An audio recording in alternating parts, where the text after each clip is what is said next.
계시록 4장 1절부터 11절까지 하나님의 말씀을 제가 읽겠습니다. 이 일 후에 내가 보니 하늘에 열린 문이 있는데 내가 들은 바 처음에 내게 말하던 나팔 소리 같은 그 음성이 이르되 이리로 올라오라. 이후에 마땅히 일어날 일들을 내가 내게 보이리라 하시더라. 내가 곧 성령에 감동되었더니 보라, 하늘에 보좌를 베풀었고 그 보좌 위에 앉으신 이가 있는데 앉으신 이의 모양이 벽옥과 홍보석 같고 또 무지개가 있어 보좌에 둘렸는데 그 모양이 녹보석 같더라. 또 보좌에 둘려 24 보좌들이 있고 그 보좌들 위에 24 장로들이 흰옷을 입고 머리에 금관을 쓰고 앉았더라. 보좌로부터 번개와 음성과 우레소리가 나고 보좌 앞에 켠 등불 7이 있으니 이는 하나님의 7 영이라.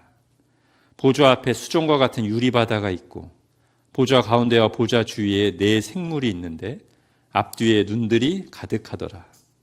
그 첫째 생물은 사자 같고 그 둘째 생물은 송아지 같고 그 셋째 생물은 얼굴이 사람 같고 그 넷째 생물은 날아가는 독수리 같은데 4 생물은 각각 6 날개를 가졌고 그 안과 주위에는 눈들이 가득하더라.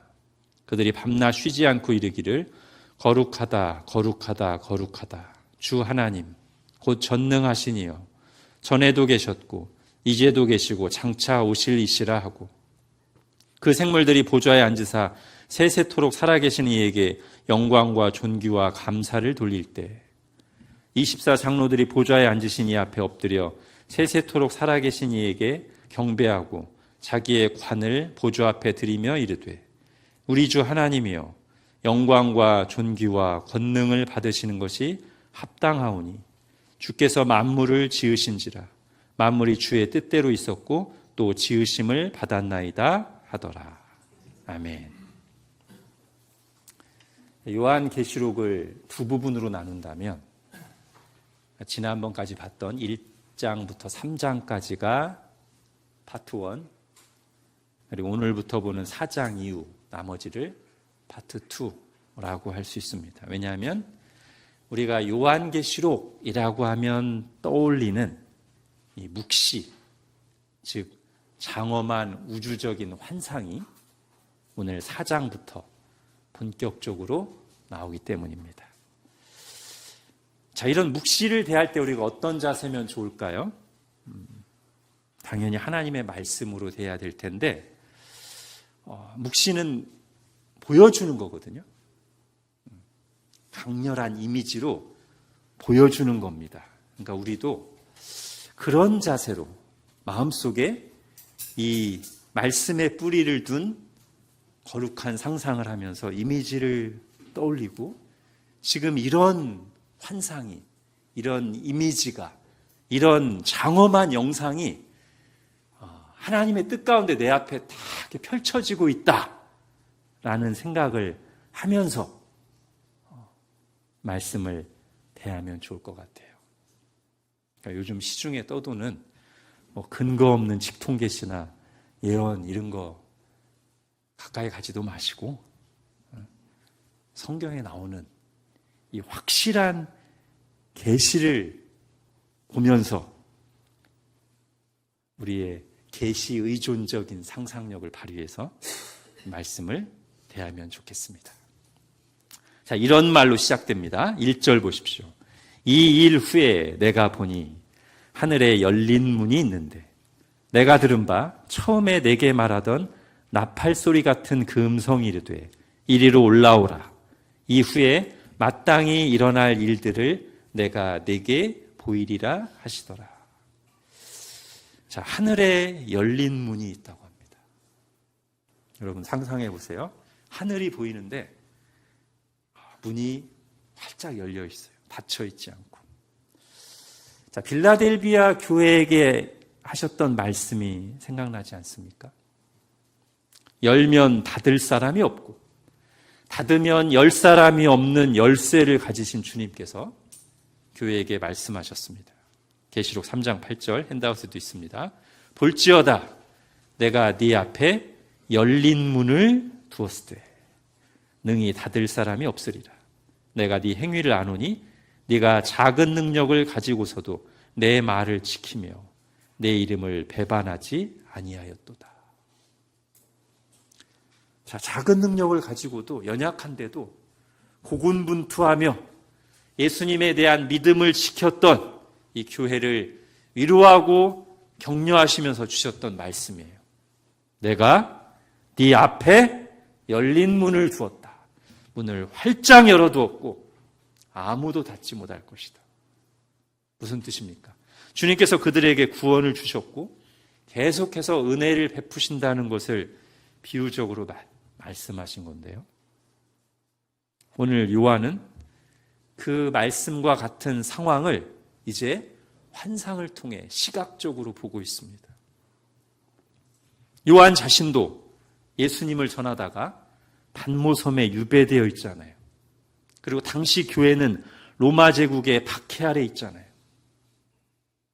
그런데 환상에서 보니 하나님이 하늘의 문을 활짝 나를 향해, 우리를 향해 열어놓고 계신 거예요. 그러니까 현실만 보면 먹구름이 가득하고 꽉 막힌 듯하고 하나님은 어디 계신가 보이지도 않고 하나님과 나 사이도 막혀 있는 것 같고, 그런데 환상을 보니까 그들을 향해서 하나님이 하늘문을 활짝 열어놓고 계시더라. 여러분, 이 환상은 믿는 모든 신자들에게 적용될 수 있습니다. 자, 요한은 환상 가운데 하늘로부터 들려오는 음성을 듣는데요. 처음에 내게 말하던 나팔 소리 같은 그 음성이 이르되 이리로 올라오라.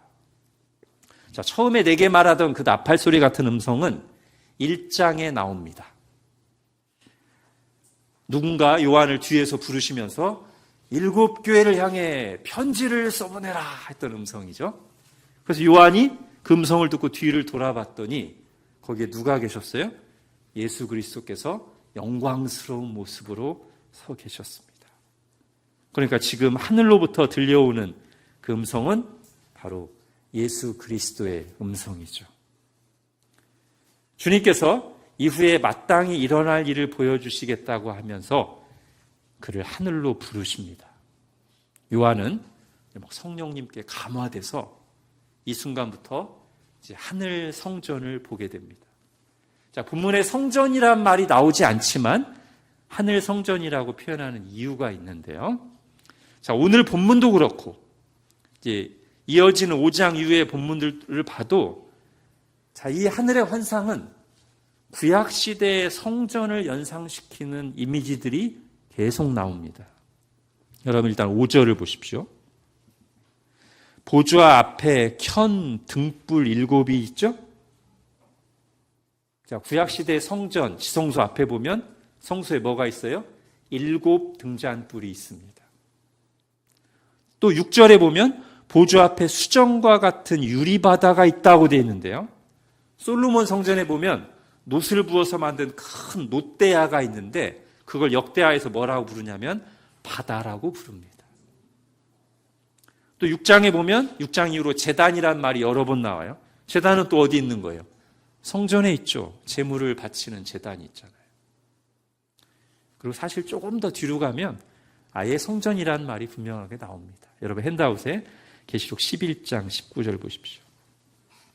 이는 하늘에 있는 하나님의 성전이 열리니 성전 안에 하나님의 언약궤가 보이며 그 다음에 번개와 음성들과 우레와 지진과 큰 우박이 있더라.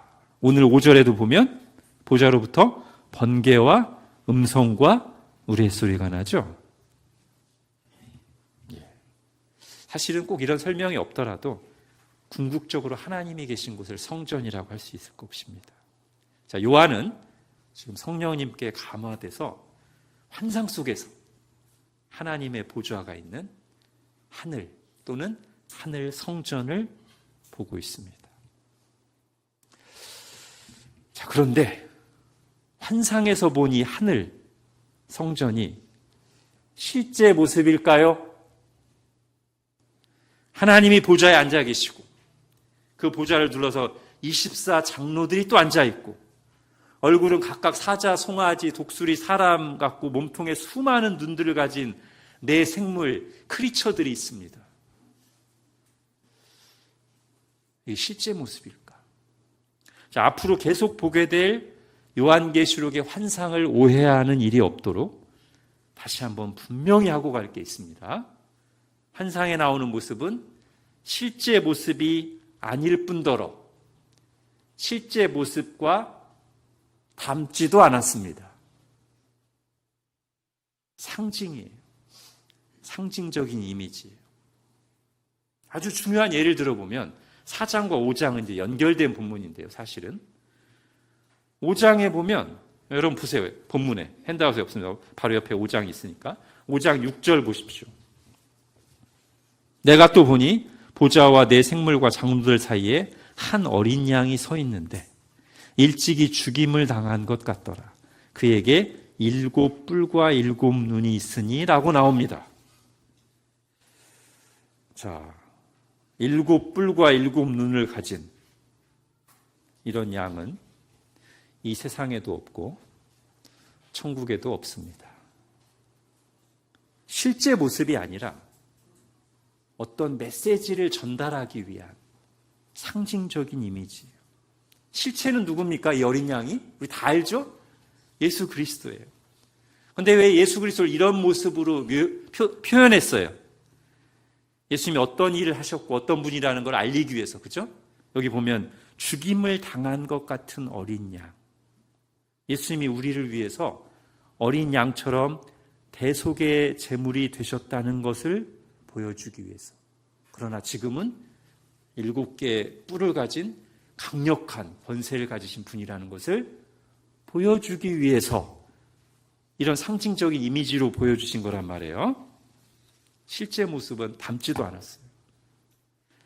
자, 그렇게 다시 오늘 본문을 보십시오. 1절에 하늘에 열린 문이 있다고 하는데 하늘에 눈에 보이는 문이 있나요? 없죠. 빛나는 보좌와 그 위에 앉아 계신 하나님? 당연히 실제 모습이 아니죠. 하나님은 초월적인 영이시잖아요. 어디 의자에 앉아 계십니까, 하나님이. 그 다음에 그 보좌를 둘러싼 24개의 보좌와 그 위에 앉은 24명의 장로들, 그리고 사자, 송아지, 사람, 독수리 얼굴과 많은 눈을 가진 네 생물. 이것도 다 무언가를 상징하는 어떤 메시지를 전달하기 위한 이미지인데요. 단, 이런 말을 할 때 주의할 게 있습니다. 제가 상징이라고 하니까 실체가 없는 것처럼 생각하면 절대 안 됩니다. 실체가 있는 상징이에요. 이 상징들이 가리키는 어떤 대상이나 역사적인 사실이 있단 말이에요. 그것을 메시지를 잘 표현할 수 있게끔 상징적이고 강렬한 이미지로 생생하게 보여주는 게 묵시예요. 다시 어린 양을 생각해 보십시오. 죽임당한 것 같은 어린 양. 예수님이라는 실체가 계시잖아요. 그리고 그분이 우리를 대신해서 죽으셨다는 사실이 있잖아요. 실체가 계시고 역사적인 사실이 있단 말이에요. 그것을 상징적인 이미지로 표현했는데 근데 그 이미지는 실제 모습은 아니다. 이렇게 정리하시면 되겠습니다. 자, 그래서 우리가 이 환상들을 해석할 때 어떻게 해석해야 돼요? 성경은 성경으로 해석해야 됩니다. 자, 요한계시록 스스로 잘 앞뒤를 보면 이 환상들을 해석할 수 있게끔 해놓은 게 많아요. 그리고 또는 요한계시록 말고 다른 성경 본문들을 잘 보다 보면 연결되는 내용이 있습니다. 제가 조금 아까 해석했던 것, 여러분도 다 아시는 것. 예수님이 우리를 위한 대속의 제물이 되신 6월절 어린 양이라는 거 성경 다른 곳에 분명하게 나오니까 우리가 아는 거 아니겠습니까? 단 성경을 성경으로 해석할 때도 주의할 게 있어요. 문맥 없이 그냥 똑같은 단어만 갖다가 마구잡이로 매칭하면 이단됩니다. 문맥을 잘 살펴서 신중하게 보고 아, 이런 뜻이구나 라고 하면서 해석을 해야 돼요. 앞으로 오늘 본문을 포함해서 요한계시록의 모든 환상들을 그렇게 볼 것입니다. 자, 양이 실제 모습이 아닐 뿐더러 숫자도 실제 숫자가 아닙니다. 개수가 아니에요. 7개의 눈이 어디 있어요? 7개의 뿔도 마찬가지고. 그러니까 우리가 환상에 나오는 모습이나 숫자를 가지고 우리 주변에서 7개, 양 같은 모양 이렇게 찾아서 매칭하고 끼워 맞추려고 하면 완전히 성경의 의도를 벗어난 엉터리 해석이 됩니다. 성경의 문맥을 잘 살펴서 바른 해석을 찾아야 돼요. 그리고 사실 더 중요한 게 있습니다. 이 환상 속의 이미지 하나하나에 대한 해석도 필요하겠지만 사실 이 묵시라는 것은 이게 영상으로 딱 이미지로 와닿는 거잖아요. 이 환상 전체를 통해서 직관적으로 무슨 말씀을 하려고 하시는가. 이 환상 전체가 말하려는 그 메시지를 딱 받아야 돼요. 자, 이런 관점을 가지고 오늘 본문을 다시 한번 볼까요? 오늘 본문 4장은 말하고자 하는 초점, 강조점이 분명합니다. 하늘 성전의 중심에 자리 잡고 있으며 계속 반복돼서 언급되는 게 있어요. 뭘까요? 보좌입니다. 보좌. 하나님의 보좌. 그리 길지 않은 오늘 4장 본문에 이 보좌라는 말이 얼마나 많이 반복되는가 보십시오. 거의 모든 절에서 하나님의 보좌가 언급됩니다.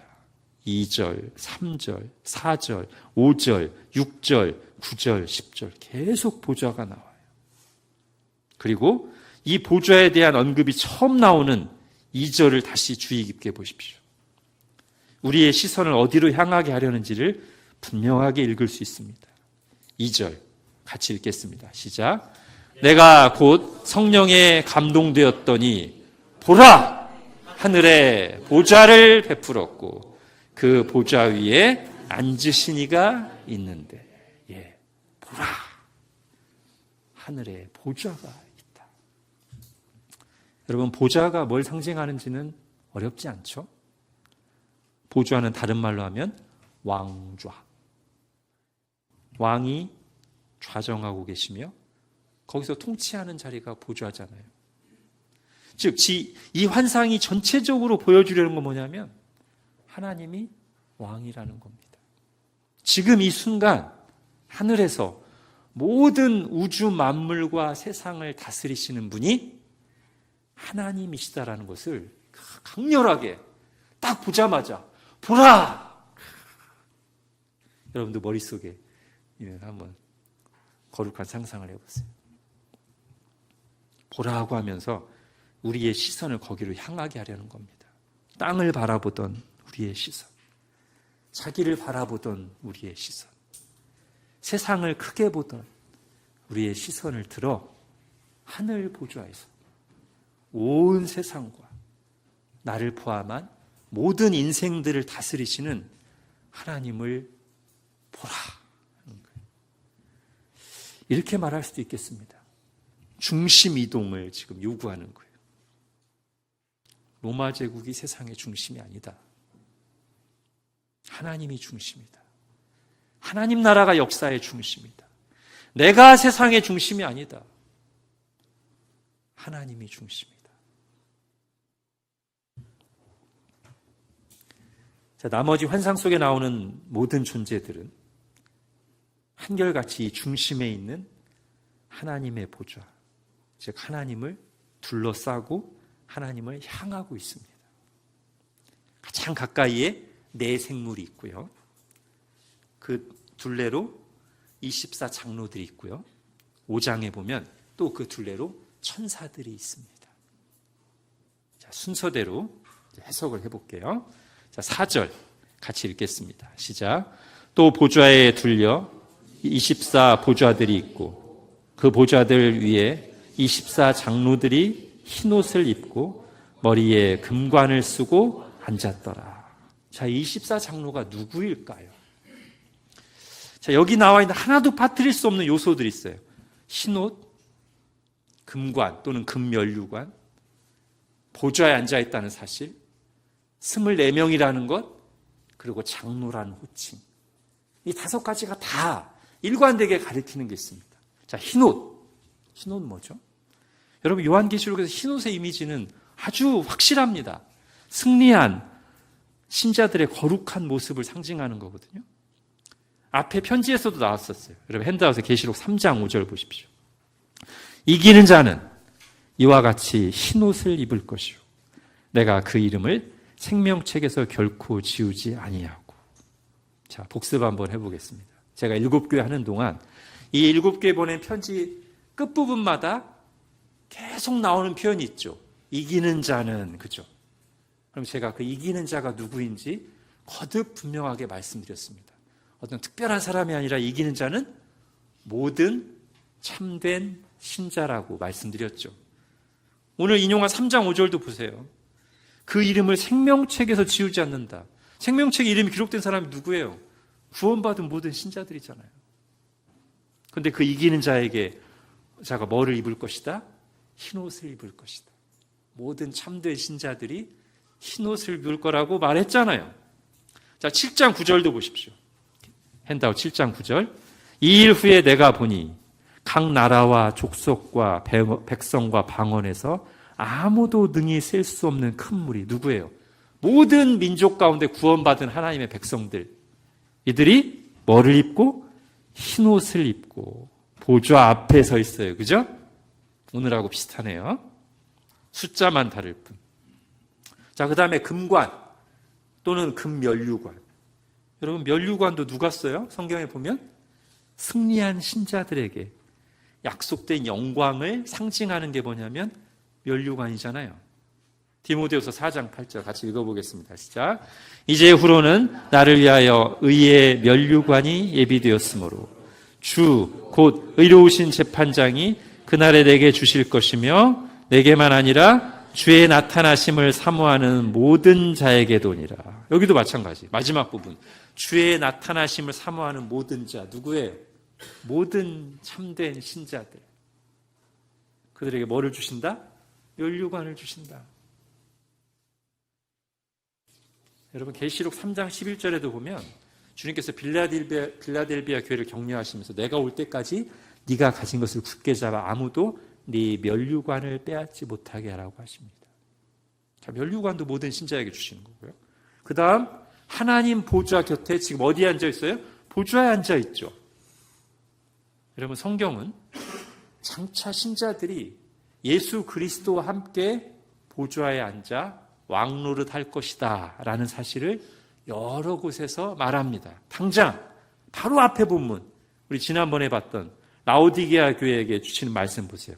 핸드아웃에 없고 그냥 성경 보시면 됩니다. 4장 바로 앞에 21절, 3장 21절 같이 읽을게요. 시작. 이기는 그에게는 내가 내 보좌에 함께 앉게 하여 주기를 내가 이기고 아버지 보좌에 함께 앉는 것과 같이 하리라. 자, 이기는 그에게는, 즉 모든 참된 신자에게는 어떤 영광을 주신다? 내 보좌에 함께 앉게 해주겠다. 여기뿐 아닙니다. 계시록 20장 4절을 보십시오. 핸드아웃에. 또 내가 보좌들을 보니 거기에 앉은 자들이 있어 심판하는 권세를 받았더라. 그 뒤에 보면 이 앉은 자들이, 보좌들의 앉은 자들이 누군지 설명이 나옵니다. 또 내가 보니 예수를 증언함과 하나님의 말씀 때문에 목배임을 당한 자들의 영혼들과 또 짐승과 그의 우상에게 경배하지 아니하고 그들의 이마와 손에 그의 표를 받지 아니한 자들이 살아서 그리스도와 더불어 천년도록 왕노릇하니. 이런 사람들이 어떤 사람들이에요? 참 모든 참된 신자들이에요. 그러니까 20장 4절 앞부분에 나오는 보좌들과 20장 4절 끝부분에 나오는 왕노릇이 연결되잖아요. 그죠? 보좌에 앉아서 왕노릇하는 거잖아요. 모든 참된 신자들을 말하는 거예요. 자, 네 번째 24라는 숫자. 여러분, 성경에서 12라는 숫자는 택함받은 하나님의 백성들을 가리키는 너무나 명백한 숫자입니다. 이건 다른 해석을 할 사람이 아무도 없을 거예요. 구약 성경의 이스라엘 12지파, 신약 성경에 예수님이 택하신 12사도, 요한계시록에서도 이 10이라는 숫자가 여러 모양으로 변주되면서 하나님의 택한 백성들 전체를 가리킵니다. 여러분, 계시록 21장 보십시오. 이게 지금 새 예루살렘, 그러니까 교회에 대한 이미지거든요. 묘사거든요. 크고 높은 성곽이 있고 12문이 있고 문에 12천사가 있고 그분들의 이름을 썼으니 이스라엘 자손 12지파의 이름들이라. 그 성의 성곽에는 12기초석이 있고 그 위에는 어린 양의 12사도들의 12 이름이 있더라. 얼마나 많이 나옵니까? 12이라는 숫자가. 그죠? 그리고 이어지는 다음 17절을 보면 이 12이라는 숫자를 가지고 변주를 한다는 걸 우리가 알 수 있어요. 17절에 뭐라고 되어 있죠? 그 성곽을 측량함에 몇 규빗? 144규빗. 자, 144가 어떻게 나온 숫자일까요? 12 곱하기 12. 자, 앞에서 지금 택함 받은 숫자 12를 계속 얘기하고 나서 그러면서 그 성곽에 측량하니까 144다. 12 곱하기 10이다. 이렇게 얘기했단 말이에요. 자, 이 144에다가 또 충만함을 상징하는 1000을 곱하면 뭐가 돼요? 그 유명한 14만 4천. 그죠? 택함 받은 백성들의 충만한 숫자 14만 4천. 너무 명확하잖아요. 근데 모든 이단들이 자기들 교인 수가 24만 4천이라고 뻥을 치고 있습니다. 자, 오늘 본문도 마찬가지예요. 이 12를 가지고 변주한 거라고 볼 수 있어요. 구약의 백성들을 대표하는 12, 신약 백성들을 대표하는 12를 합치면 24잖아요. 그죠? 곱해도 되고 더해도 되고 거기에 충만함을 상징하는 1000을 곱해도 되고 다 마찬가지입니다. 자, 마지막으로 장로라는 표현 자체. 자, 모세 시대부터 이제 성경에 장로가 등장합니다. 근데 장로의 역할이 뭐죠? 장로가 어떤 사람이에요? 이스라엘 공동체에서 하나님의 백성들의 대표자들이에요. 신약 시대도 마찬가지입니다.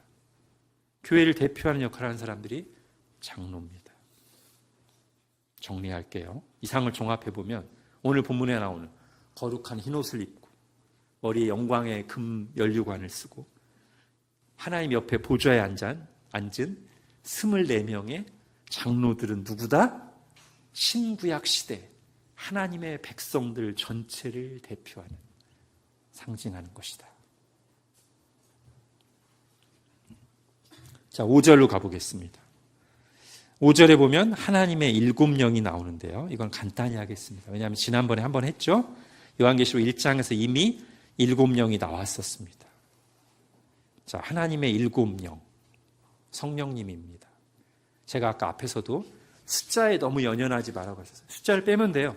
하나님의 7명에서 7만 한번 빼보십시오. 하나님의 영, 성령님입니다. 근데 거기에 완전함이라는 이미지를 가진 7이라는 숫자를 그냥 추가한 거예요.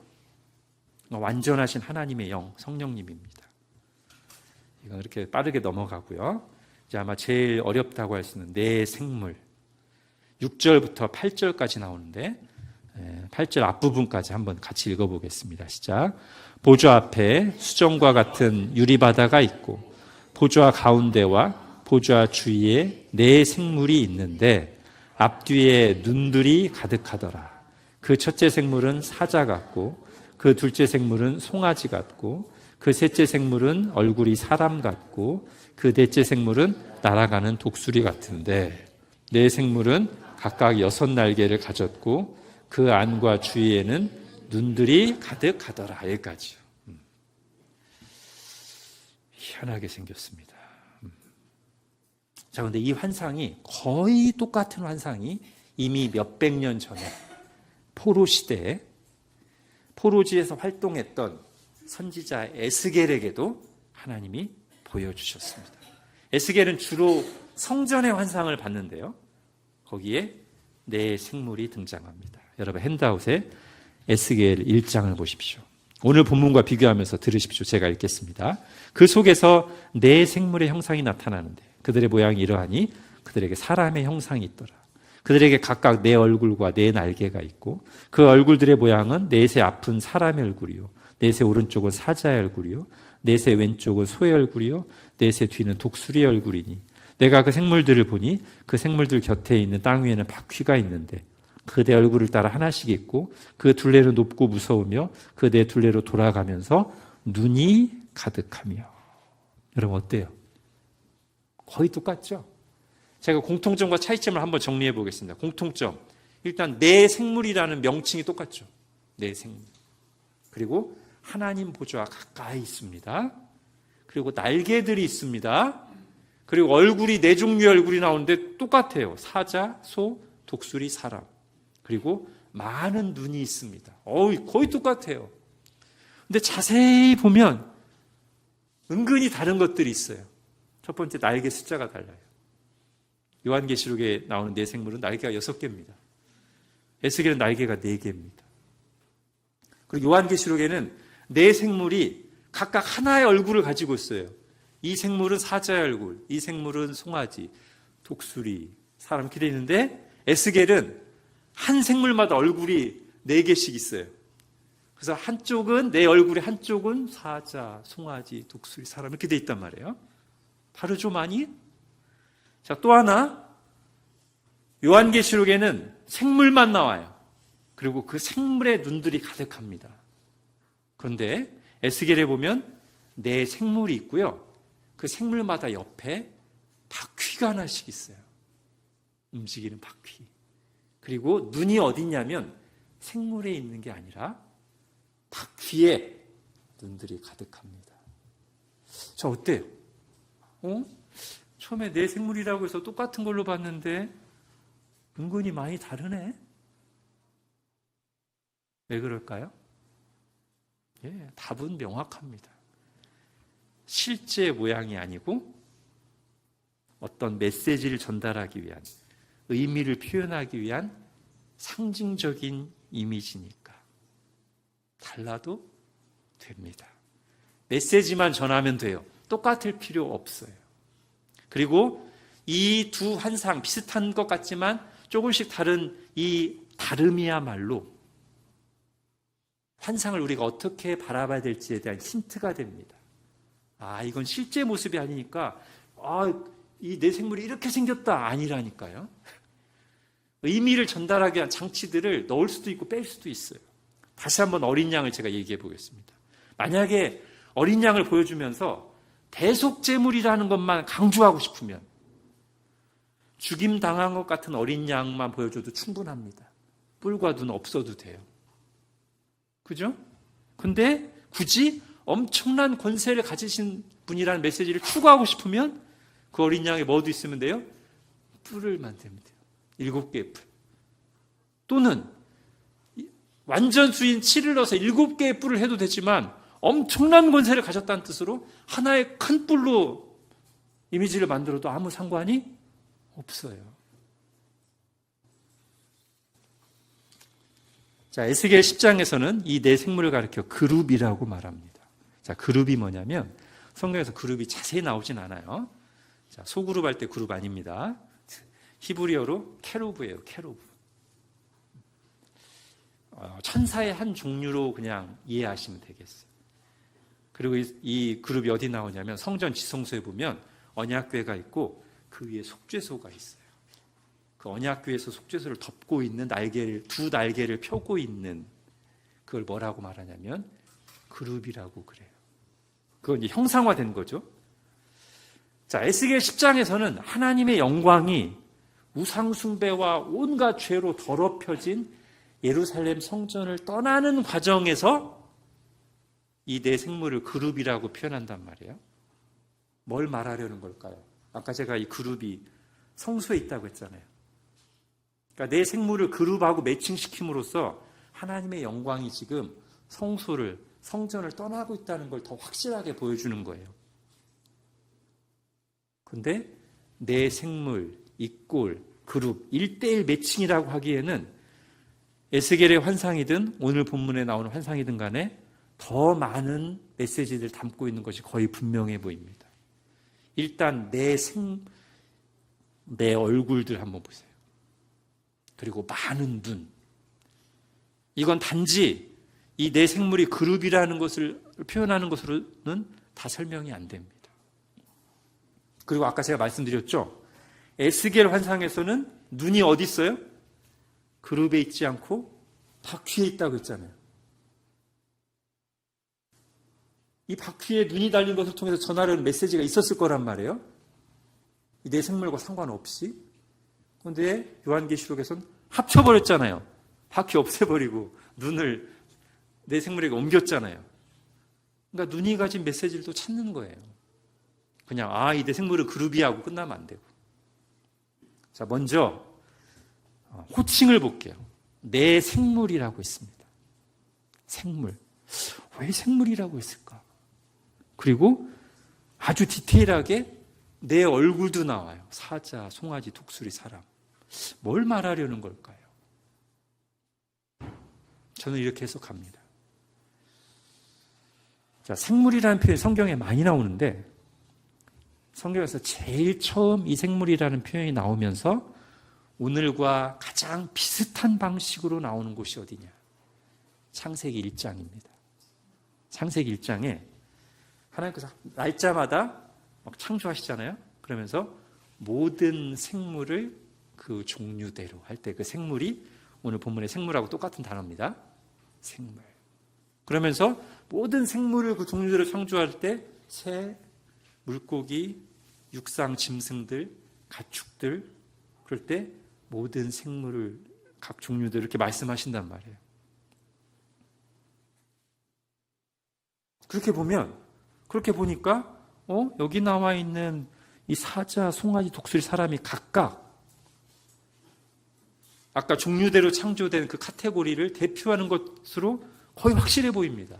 사자는 야생 짐승들의 대표, 소는 가축의 대표. 성경은 처음 창세기부터 야생동물과 가축을 분리하거든요. 사자는 짐승의 대표, 소는 가축의 대표, 독수리는 새의 대표, 사람은 모든 피조물의 대표. 그래서 이 네 생물은 한편으로는 그룹을 가리키면서 또 한편으로는 모든 피조물을 상징하는 것으로 보여요. 그리고 이 네 생물이 하나님을 찬양하는데 이것이 피조물에게 합당하죠. 그런가 하면 많은 눈을 가지고 있는데 이것은 하나님께서 온 세상의 모든 것을 보고 계시다는 것을 강렬한 이미지로, 여러분 환상을 딱 봤을 때 하나님 옆에 가장 가까이에 내 생물들인데 막 눈들이 막 가득해요. 그럼 여러분 어떤 인상을 받겠어요? 저 많은 눈으로 뭘 할까요? 하나님이 역대하 16장 9절에 나온 것처럼 하나님의 눈은 온 땅을 감찰하사 전심으로 자기를 향하는 자들에게 능력을 베푸시나니, 그렇게 딱 와닿지 않겠습니까? 그런 의도로 보여주신 게 아니겠습니까? 자, 본문에 나오는 상징적인 이미지에 대한 해석은 이 정도로 하고요. 자, 한 번 해석하고 가야 되니까 제가 좀 길게 시간을 들여 설명했습니다. 그러나 다시 말씀드리지만 오늘 환상에서 진정한 초점은 그들이 아닙니다. 그들이 에워싸고 있고, 그리고 그들이 전심으로 향하고 있는 이 환상의 중앙에 있는 보좌, 그리고 보좌 위에서 온 우주 만물을 다스리시는 하나님, 이게 핵심이에요. 그리고 우리가 다시 이제 해석을 마치고 나서 그동안 이게 막 너무 신기하고 무슨 뜻인가 해서 거기에 집중했지만 다시 오늘 본문을 잘 보시면 이 환상에는 우리의 이목을 끄는 강렬한 이미지만 있는 것이 아니라 웅장한 사운드가, 소리가 크게 울려 퍼지고 있다는 것을 발견합니다. 여러분, 사실 환상은 그림이 아니고 동영상이거든요. 자, 그리고 비중이 굉장히 커요. 8절 이후로는 다 그 얘기입니다. 자, 이 사운드의 정체는 뭐죠? 찬양입니다. 앞으로도 그럴 거예요. 요한계시록의 전체에서 찬양의 비중이 상당히 큽니다. 자, 먼저 내 생물이 찬양합니다. 8절 같이 읽겠습니다. 시작. 내 생물은 각각 6날개를 가졌고 그 안과 주위에는 눈들이 가득하더라.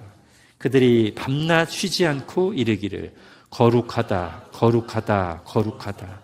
주 하나님 곧 전능하시니여, 전에도 계셨고 이제도 계시고 장차 오실 이시라 하고.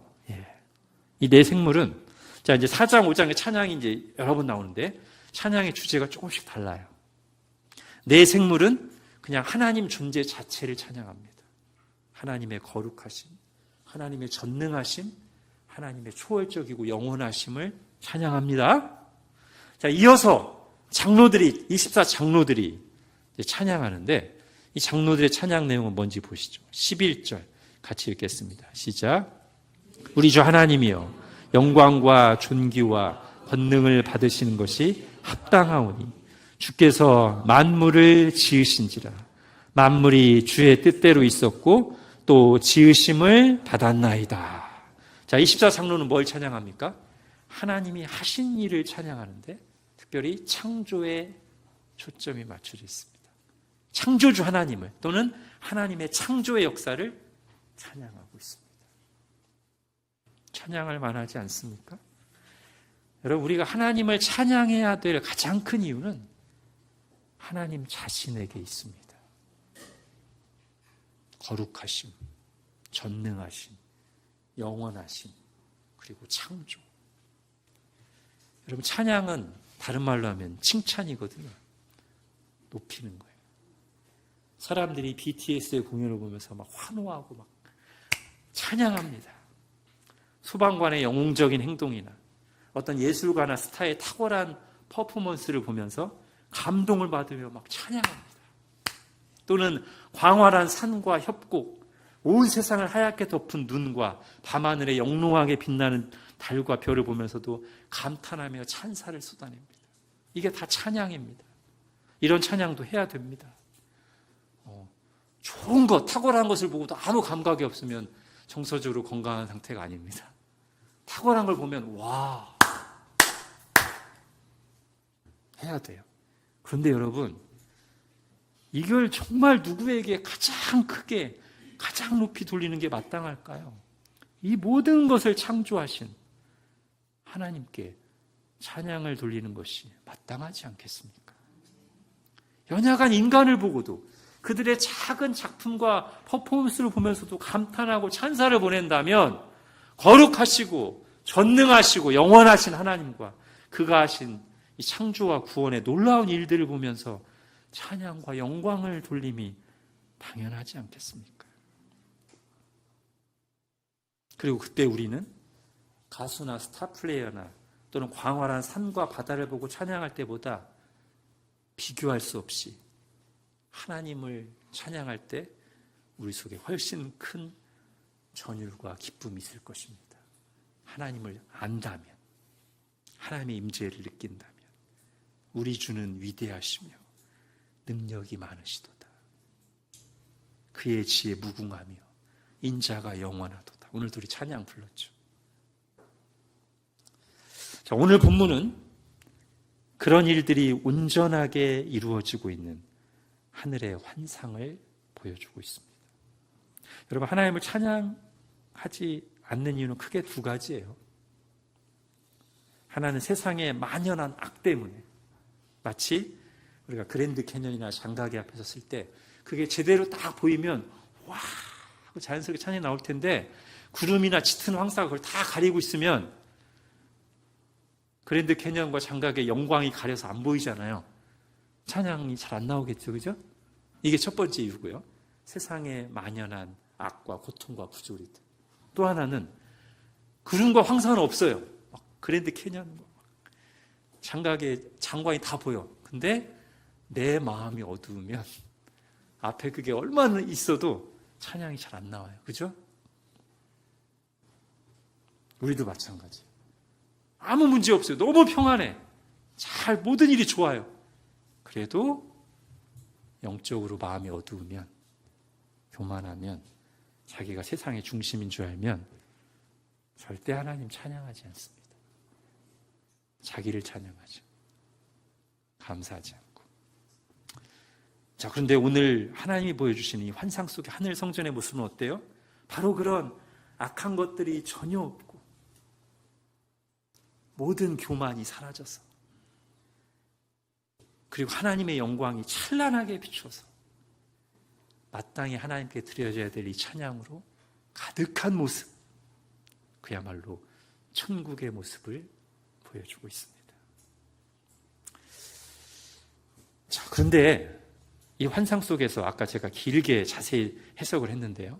하나님 곁에 보좌에 앉아 흰 옷을 입고 머리에 금면류관을 쓰고 하나님께 찬양을 드리고 있는 이 24장로가 누구라고 했죠? 신구약 시대의 전체 하나님의 백성이라고 했죠.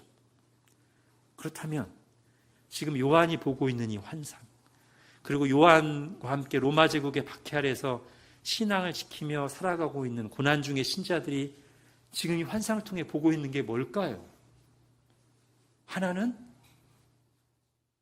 이 환상의 중심에 계신 하늘 보좌에 계신 하나님이 온 우주 만물을 통치하고 계시다는 것을 보고 있으며, 또 하나는 그런 하나님을 향해서 모든 시대의 하나님의 백성들이 온전한 모습으로 하나님을 찬양하고 있는 모습을 보고 있는데, 그 백성들 속에 누구도 포함되는 거예요? 자기들도 포함되는 거예요. 신구약 시대 모든 백성이니까 초대교회 고난받고 있는 성도들도 포함된다고요.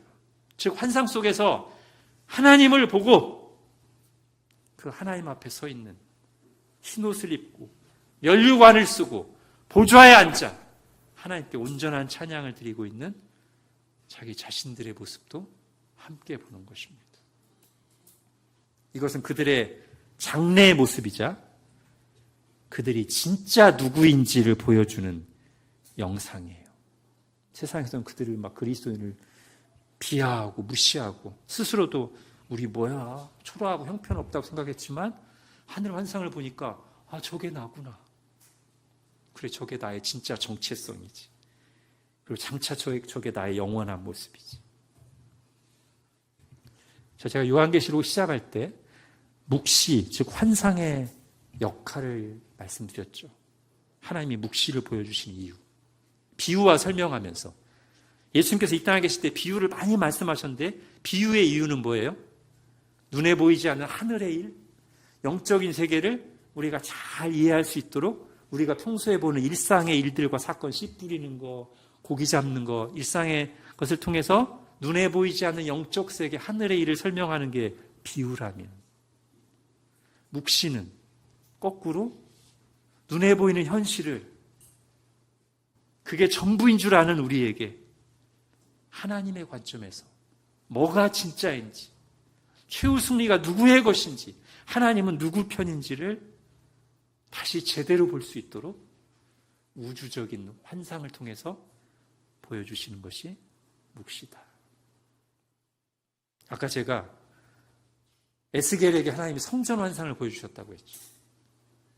처음에 본 모습은 뭐였냐면 하나님의 영광이 온갖 죄와 우상 숭배로 더럽혀진 예루살렘 성전을 떠나는 모습이었어요. 그것만 보면 참 암울하죠.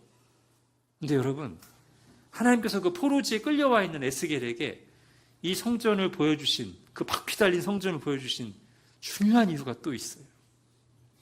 여러분 에스겔 11장 보십시오. 그런즉 너는 말하기를 주 여호와의 말씀에 내가 비록 그들을 멀리 이방인 가운데로 쫓아내어 여러 나라에 흩었으나 그들이 도달한 나라들에서 내가 잠깐 그들에게 성소가 되리라 하셨다고. 너는 또 말하기를 주 여호와의 말씀에 내가 너희를 만민 가운데서 모으며 너희를 흩은 여러 나라 가운데서 모아내고 이스라엘 땅을 너희에게 주리라 하셨다 하라. 아멘. 여러분 이게 이동 성전의 환상, 그 바퀴 달린 성전의 환상을 보여주신 이유예요. 그들이 너무 죄가 만연해서 하나님께서 그들을 정신 차리게 하시려고 성전을 떠나시고 예루살렘 성전을 파괴하시고 그들을 멀리 바벨론 땅의 포로지로 끌고 가셨지만 거기서 낙담하고 있는 에스겔과 포로된 땅의 하나님의 백성들에게 하나님이 다시 영광스러운 성전의 환상을 보여주시는 거예요. 하나님이 바퀴를 타고 오셨어요. 왜? 너희가 포로 생활하는 동안 내가 그들에게 친히 성소가 되리라. 함께 해주시겠다는 거죠. 포로 생활 내내. 그리고 또 어떤 소망을 주시려고? 내가 너희를 만민 가운데서 모으며 너희를 흩은 여러 나라 가운데서 모아내고 다시 이스라엘 땅을 너희에게 주리라. 회복의 소망을 주시려. 다시 정리하면 너희 버림받은 거 아니야. 내가 너와 함께하고 있어. 지금 포로 생활이 끝이 아니야. 반드시 때가 되면 너 회복시킬 거야. 이거 말씀하시려고. 근데 그것을 낙담 중에 있는, 눈에 보이는 현실만 보고서 너무 낙심하고 힘들어하는 사람들에게 강렬한 환상의 이미지로 그 메시지를 전달해 주신 거란 말이에요. 요한계시록도 마찬가지다. 오늘 본문은 이제 요한계시록의 환상이 본격적으로 시작되는 부분인데 뭘 보여주신다? 하늘 보좌에 계신 하나님. 하나님이 다스리신다. 그리고 그 앞에 찬양하고 있는 온전한 교회의 모습. 그게 진짜 우리의 모습이고 우리의 마지막 결론이다. 박해를 받고 있는 고단한 현실에서 마치 세상과 인간의 운명을 좌지우지하는 것이 로마 황제나 힘 있는 자들 같고, 내가 이 땅에서 하나님을 믿는 것은 너무 무기력해 보이고 아무 도움도 안 되는 것 같이 느껴질 수 있는 상황에 있는 신자들에게 하나님이 그렇지 않다고, 내가 보여주는 이 환상을 통해 현실을 다시 보라고 말씀하시는 거죠. 이제 마무리하겠습니다. 여러분, 지나간 동영상을 볼 때 어떤 느낌이 드십니까? 내가 등장하는 몇 년 전 동영상. 저희 집은 지금도 가끔 우리 아이들 어릴 때 찍어놨던 동영상을 같이 보면서 막 웃고 그럴 때가 있는데, 우리 아이들이 자기 모습을 보면서 아주 재밌어하죠. 그리고 아마 느끼는 바가 있을 겁니다. 내가 저랬었구나. 저럴 때가 있었구나. 그리고 그런 느낌이 아마 현실에도 어떤 영향을 줄 수도 있겠죠. 여러분, 미래의 영상을 본다면 어떨까요? 내가 나오는 반드시 이루어질 확실한 미래의 내 모습을 보여주는 영상을 본다면 어떻겠습니까? 지금 이 땅에서 여러 가지 어려움을 겪고 스스로의 연약함에 탄식하고 있을 때, 장차 하나님 보좌 앞에서 흰옷을 입고 금면류관을 쓰고 하나님 곁에 영광의 보좌에 앉아 기쁨으로 찬양하고 있는 미래의 내 모습을 본다면 말이죠. 가정이 아닙니다. 오늘 본문에 나오는 24장로가 누구라고 했죠?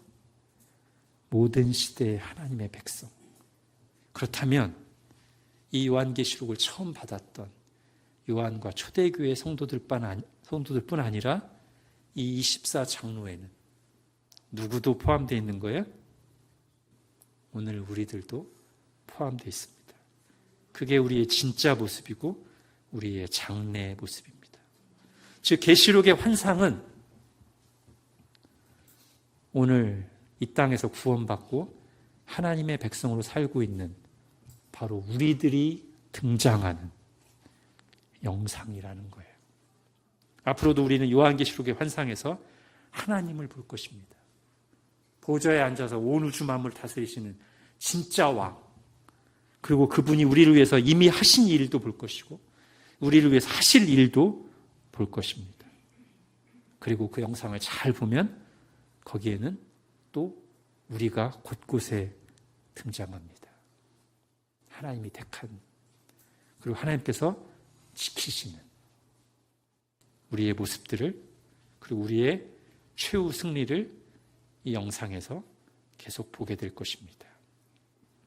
그리고 고난 중에 있는 성도들을 위로하고 격려하고 하시려고 이 환상을 보여주신 하나님을 만나게 될 것입니다. 이것이 요한계시록을 주신 이유입니다. 기도하겠습니다. 하나님, 오늘 그 고난의 시절에 하나님의 백성들에게 하나님을 보게 하시려고, 하나님이 온 우주 만물을 다스리시는 진정한 왕이라는 것을 다시 강렬하게 마음에 담게 하시려고, 그리고 우리가 진짜 누구인지를 알고 우리에게 최후 승리가 약속되어 있다는 사실을 믿음의 눈으로 보게 하시려고 주신 그 환상을 오늘 주님의 말씀을 통해서 우리도 보았습니다. 하나님이 보여주신 이 거룩한 환상을 우리 마음에 담게 하시고, 그래야 해서 이 하나님이 보여주신 영상을 통해 우리 자신을, 그리고 우리가 걸어가고 있는 현실을 믿음의 눈으로 다시 보게 하시고, 무엇보다 지금도 우리와 함께 하시며 우리를 다스리시고 말씀으로 찾아오시는 하나님을 바라보게 하여 주옵소서. 찬양하는 저희들이 되게 하여 주옵소서. 예수님의 이름으로 기도합니다. 아멘.